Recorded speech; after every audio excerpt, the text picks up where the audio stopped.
Assalamualaikum warahmatullahi wabarakatuh. Salam sejahtera bagi kita semua. Semoga berada dalam sihat walafiat dengan lindungan Allah Subhanahu wa taala, Tuhan yang Maha Kuasa. Amin ya rabbal alamin. Kembali kita berjumpa dengan channel ID Yursal Official. Dr. Haji Razman Arif Nasution, SHMA, pengacara kondang nasional, tampil dalam kuliah umum di Medan. Apa katanya mengenai kasus hukum terkini yang sangat menghebohkan di Indonesia? Sebelum melanjutkan tayangan berikut, mohon jangan lupa subscribe dan like channel ini.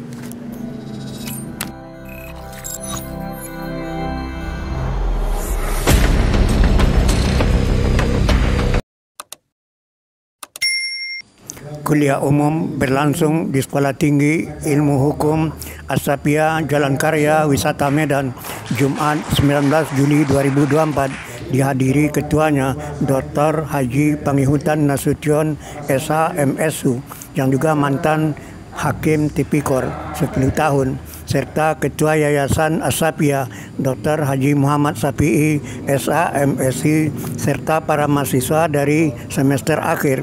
Mohon ikuti tayang ini dari awal sampai akhir sehingga tahu isi inti dari paparan pengacara kondang nasional ini menyangkut masalah hukum pidana.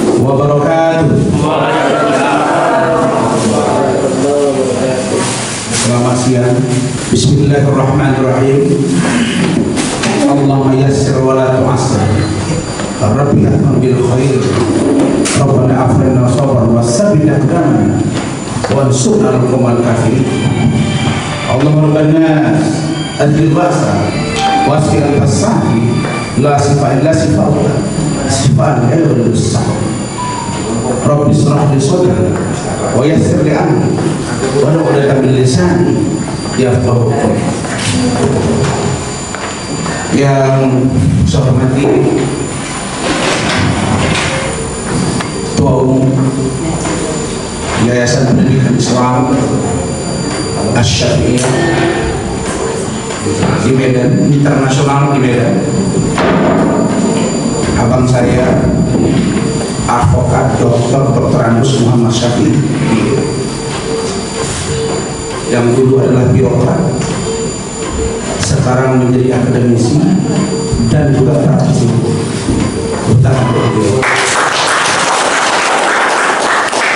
Kemudian senior saya, mantan Hakim Tinggi Tipikor, sebuah jabatan yang prestis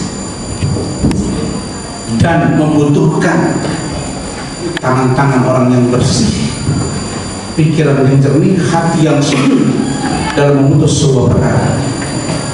Karena itulah hakim sejatinya dipanggil sebagai orang yang mulia, karena sama dengan logik, filosofinya adalah officio nobile, pekerjaan yang mulia.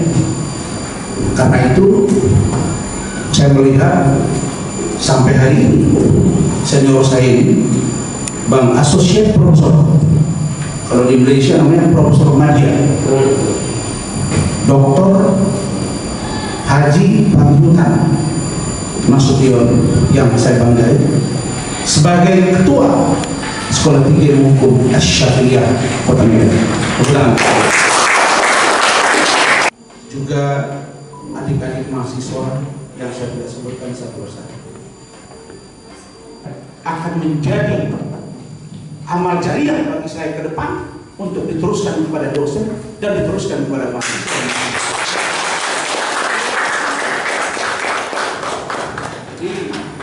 Yang paling motor tadi itu produser iNews, karena mereka sudah siapkan lawan debat saya itu Reza Indragiri.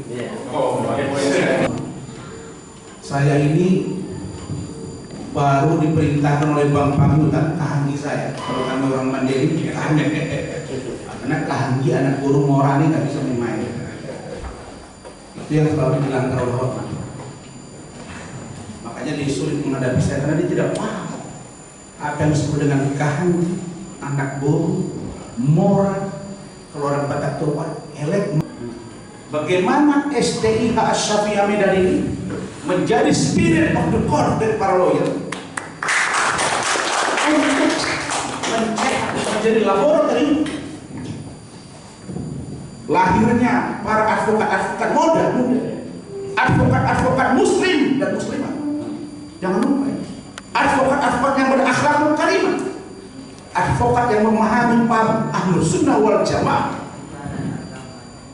untuk menjadi pionir penegak hukum bagi Indonesia ke depan. Jadi Bapak Ibu sekalian, saya sudah pernah ceramah di STIH Jakarta, dan di kantor saya itu ada STIH Bandung alumni, ada dari Melbourne University Australia, ada dari Universitas Pajajaran, ada dari Universitas Diponegoro. Mereka semua. Tapi saya memilih managing partner saya bukan dari sana, tapi dari lulusan UMTS Universitas Muhammadiyah Tambun Selatan yang mencari nafkah dan berjuang menjadi seorang lawyer yang ada di Jakarta. Itu yang saya jadikan di managing partner. Apa yang mau saya angkat dari sini? Saya memimpikan ada banyak orang ke depan yang bisa seperti Bang Pangintan, bisa menjadi hakim ad hoc TPO. Keberhasilan, nama besar, kesuksesan bukan milik orang Jakarta saja, tapi milik orang daerah di seluruh Indonesia.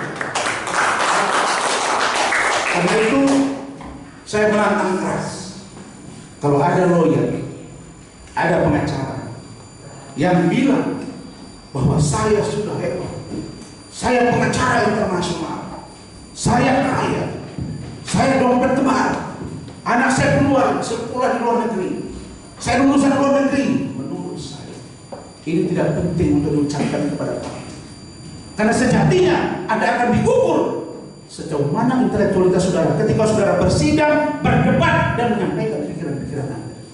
Itu yang menjadi indikator. Nah, karena itu saya tidak pernah takut. Walaupun saya orang kampung sana di Madinah, saya berani hijrah ke Medan, saya berani hijrah ke Jakarta, dan saya punya prinsip bahwa selagi ada ruang dan kesempatan buat saya, kalau mereka bisa berhasil, kenapa saya tidak? Jawabannya adalah ikhtiar.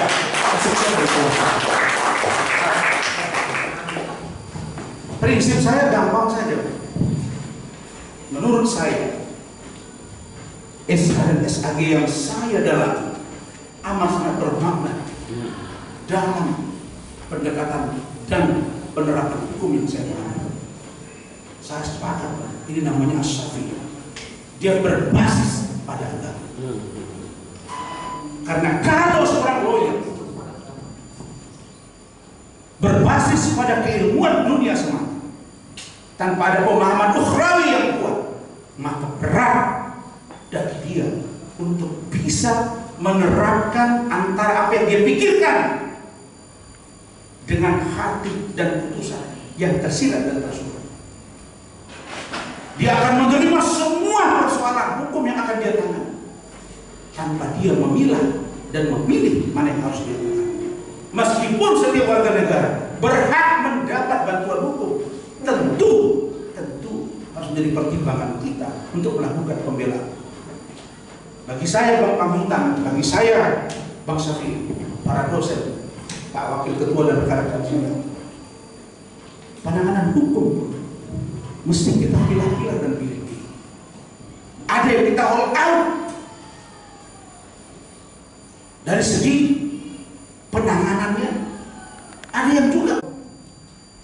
Anak saya ada 8, 2 sudah lulusan dokter dari USU, dan kedua-duanya cum laude. Nah, ini masuk 1 lagi insya Allah.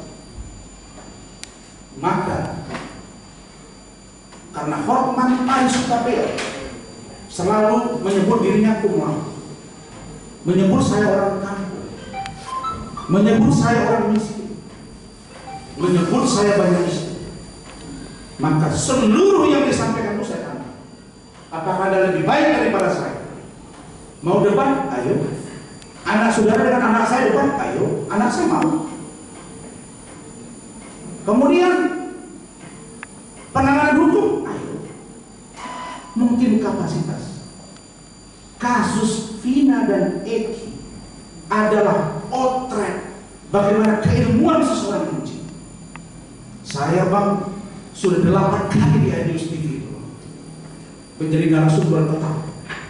Dan tadi saya baru bicara dengan Adinda Aiman. Saya bilang, Adinda, gantian dulu. Saya takut nanti Adinda diserang oleh netizen.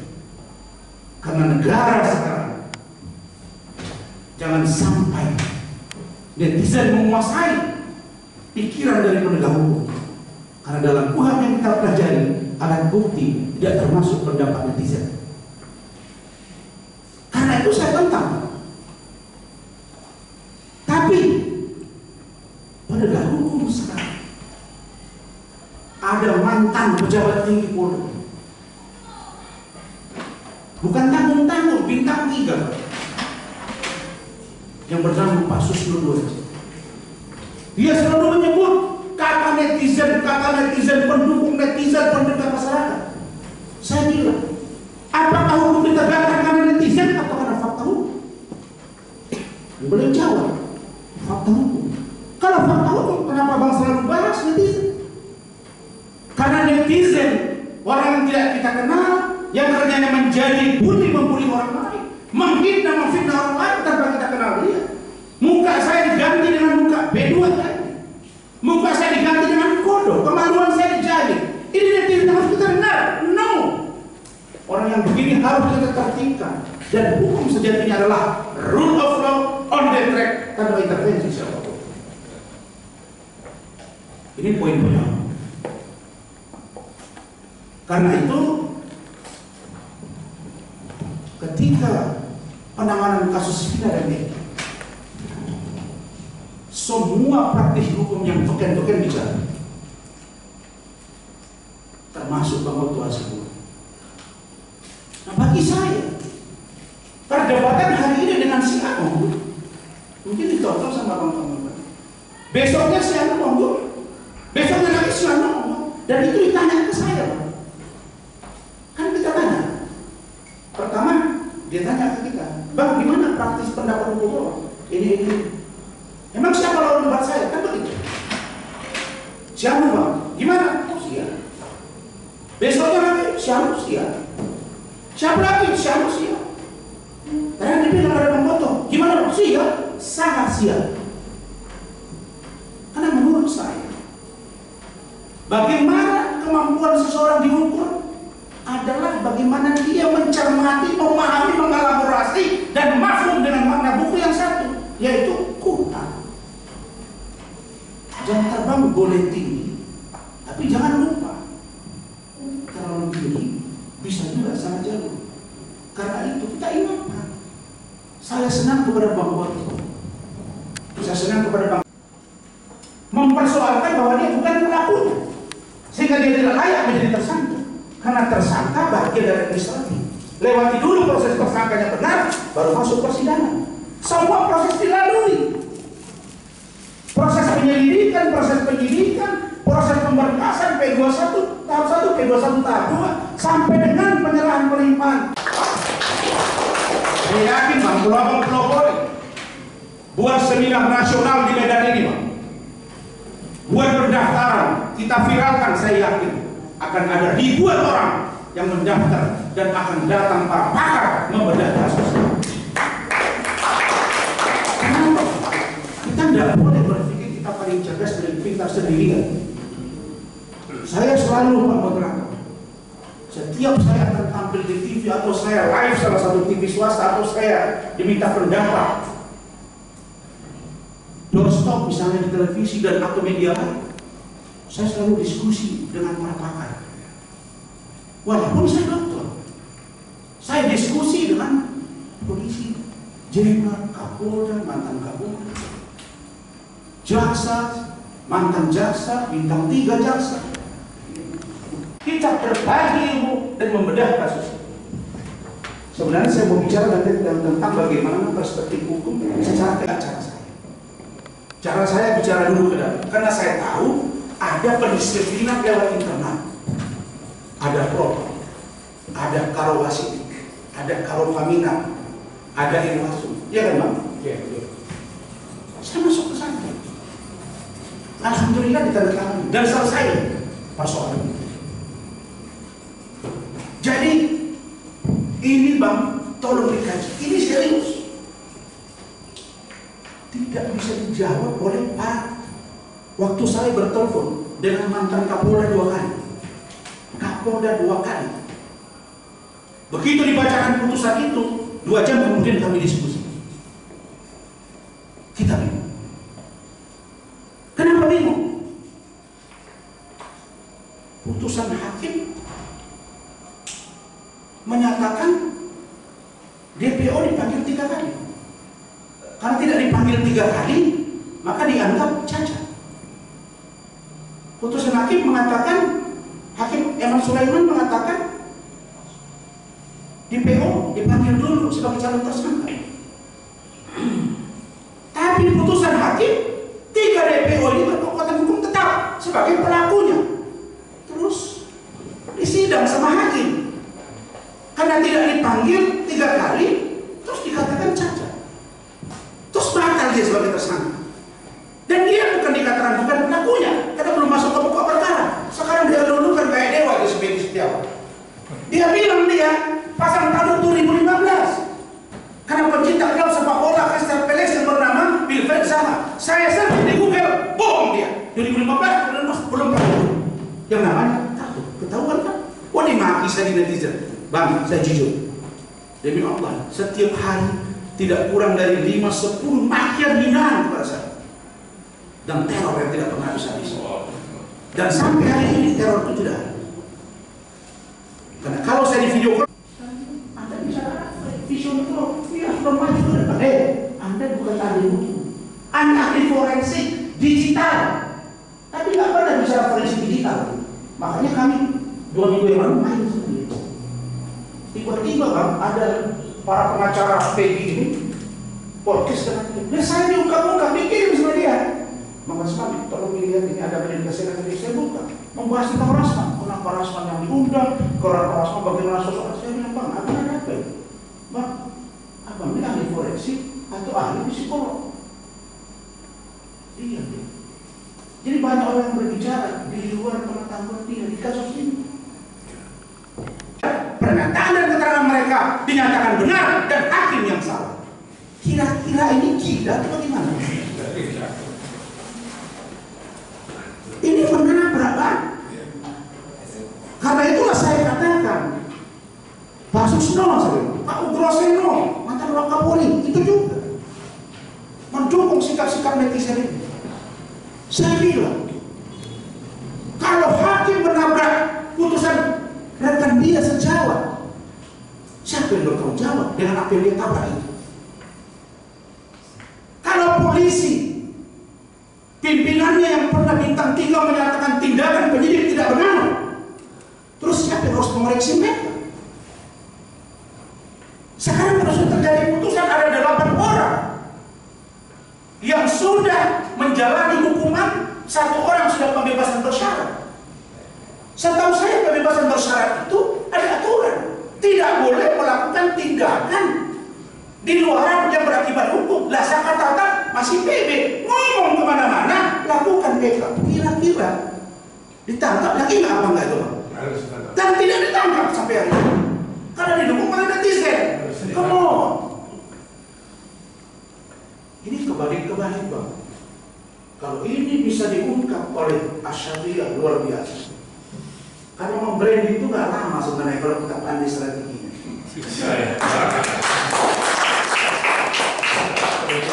Ini serius. Jadi ini itu ya. Pertama soal gerasi, yang kedua soal PK. Saya bisa menjadi bagian dari teman-teman menjadi apalah namanya, insya Allah saya terima, nggak masalah. Karena saya percaya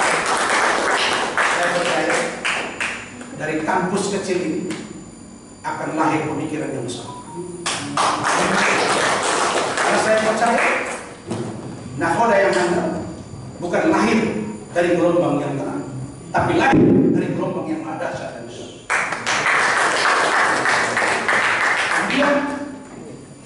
kampus yang akan maju dan jadi perhatian adalah kampus yang mampu memberi pemikiran-pemikiran yang fenomenal untuk bangsa dan negara ini. Demikian, terima kasih. Wassalamualaikum warahmatullahi wabarakatuh. Ada tanya jawab?